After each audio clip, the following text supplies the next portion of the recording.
చంద్రబాబు నాయుడు గారు మన వయసుకు తగ్గట్టన్నా మాట్లాడాలి కదా. 50 ఏళ్ల అనుభవం అని చెప్తారు మీకు. నేను మోడీ కంటే ఇంకెవరో కంటే కూడా సీనియర్ నుంచి మాట్లాడతారు మీరు. మీ ప్రభుత్వంలో అంటే జగన్మోహన్ రెడ్డి గారు అధికారానికి ఎక్కే నాటికి మీరు చేసినటువంటి అప్పు ఎంత, మీరు ఎంత చేసి అప్పు చెప్పారు? ఇవాళ జగన్మోహన్ రెడ్డి గారు 3 లక్షల చిల్లర కోట్లు అప్పు చేశారని చెప్పి మీరే అసెంబ్లీలో చెప్పారు. జగన్మోహన్ రెడ్డి గారు 5 ఏళ్లలో 3,33,513 కోట్ల రూపాయలు అప్పు చేస్తే ఈ 18 మాసాల్లో 2,66,517 కోట్ల రూపాయలు మీరు అప్పు చేసిన మాట వాస్తవా కాదా?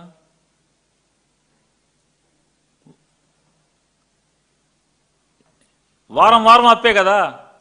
మొన్న మంగళవారం డిసెంబర్ 2వ తారీఖు 3,000 4,000 తెచ్చినట్టున్నారు.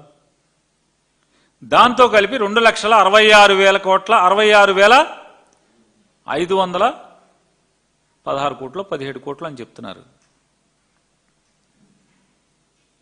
అంటే ఏంటి 18 నెలలు అంటే జగన్మోహన్ రెడ్డి గారు 60 మాసాలు, మీ 18 మాసాలు. ఎవరు దివాళా కోరు ప్రభుత్వం? ఎవరిది అప్పుల ప్రభుత్వం?